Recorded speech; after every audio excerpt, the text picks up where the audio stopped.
Hello guys, welcome to Audible Talent. Do you know that there are up to 750,000 active clients on Upwork? On average, clients post jobs twice in a year. This would amount to 1.5 million jobs posted every year on Upwork, or more than, just to simply reduce the figures. But the problem is that many freelancers would never land themselves jobs because of the wrong ways of writing their proposal. In this video, I'm going to be listing 5 important Upwork tips to help you through your proposal. After this video, you'll be able to actually draft a template for yourself and win jobs for yourself in the future. Please stay tuned as we move forward. The founders of Audible Talents are top-rated and top-rated freelancers on Upwork with more than $200,000 made in Upwork and up to 450 jobs completed. Let's start by looking at what clients actually see when you submit your proposal.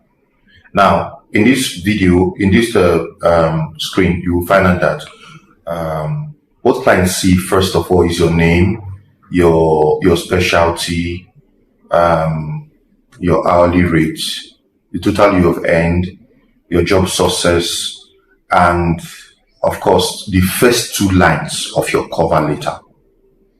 So, also, just to note that Upwork also shows clients your verified skills, like you can see on this screen. So, in order to actually get yourself to be on top of the mind of your client, you need to firstly understand that the first 2 lines of your proposal are something that you shouldn't joke with. You should always impute your humor at the beginning of your proposal. So instead of you to start telling stories at the beginning of your proposal, you might want to hit the nail on the head immediately in the first 2 lines in order to get a striking reaction and a striking interest of your client. If you have done this, then be rest assured that your chances of getting responded to would be 50 to 60%. Now that you have seen what clients actually see when they look at your proposal, the next thing would be to actually jump into the 5 things that I talked about that you should pay attention to when drafting your proposal. The first thing that we'll talk about is show example of the previous job that you have done before. Now, clients are more likely to hire freelancers who have samples of the job that they have done before. Some freelancers will say, what if I'm just starting out? What if I don't have a job? Yes, that is an elephant in the room. It's quite noted, but there's something that you can do. You can actually create a portfolio for yourself. You can give yourself a job. You can give yourself a task that you are going to complete, and once you complete that, you can add that as something that you have done. And when clients ask for that, then you should give it to them. In fact, while you're waiting for a job, while you're waiting for your jobs, while you're waiting for your first task, perhaps you should start building a portfolio. Start giving yourself tasks. Start kind of working on your skill by picking up particular projects and executing them yourself. Then let these projects form parts of your portfolio. So the second point would be to always find the name of the client and use it when addressing the client on the proposal.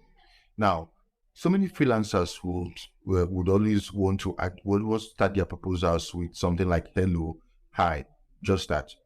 So if you can find the client's name, use it. It sets you apart, because when a client is being mentioned, you can even tell that when your name is mentioned as an individual, there's a striking attention that is actually attracted to.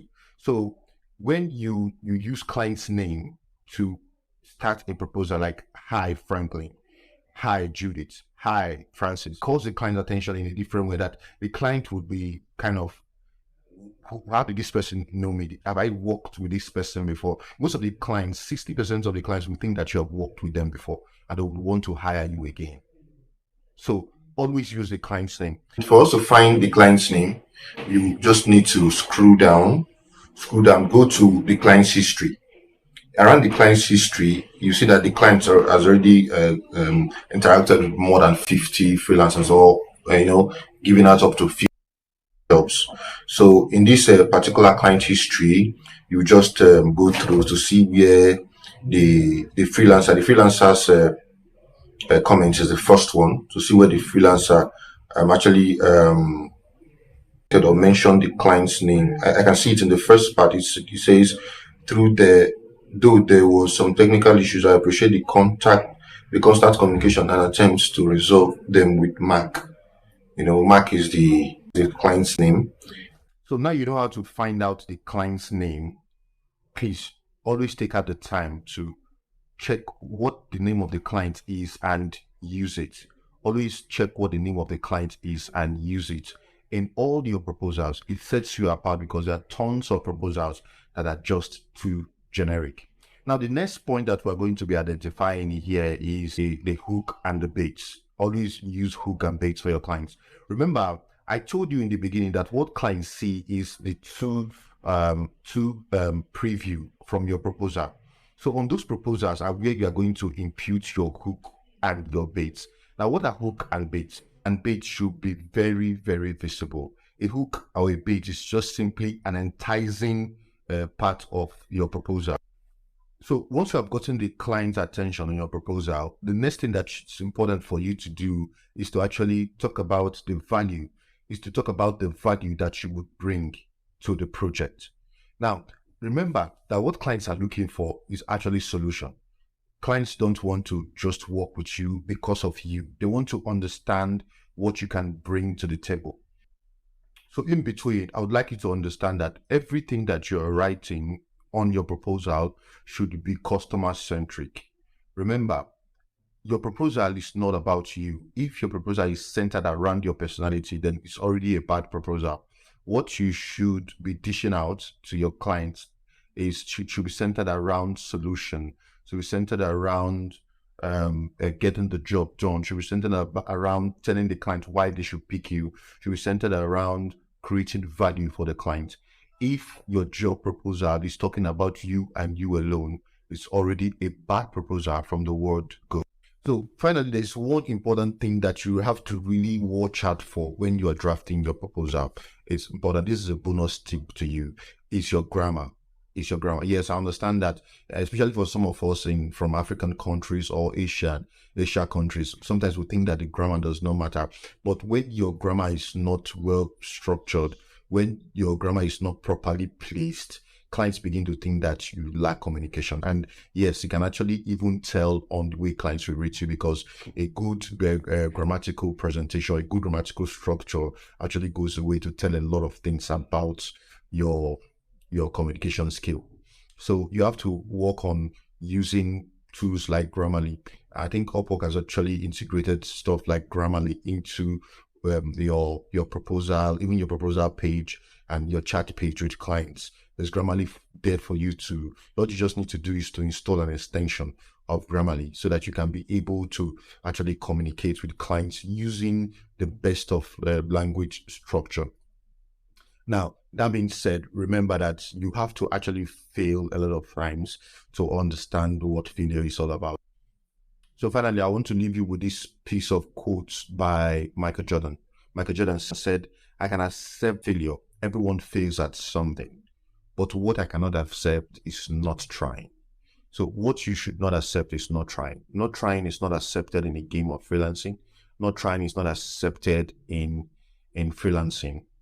What you need to do is to keep trying, keep showing up, keep applying for jobs, set templates, try to tweak your templates one at a time, tweak your templates from time to time so that you can be able to get the best of them.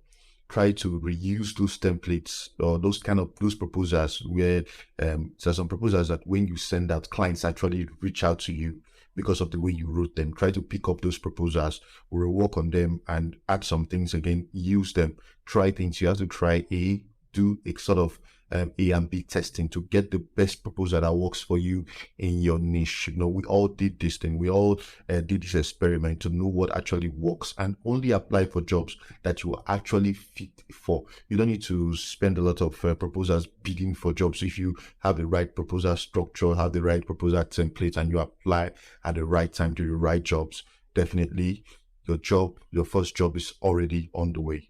My name is Franklin, and I'm from Audible Talents.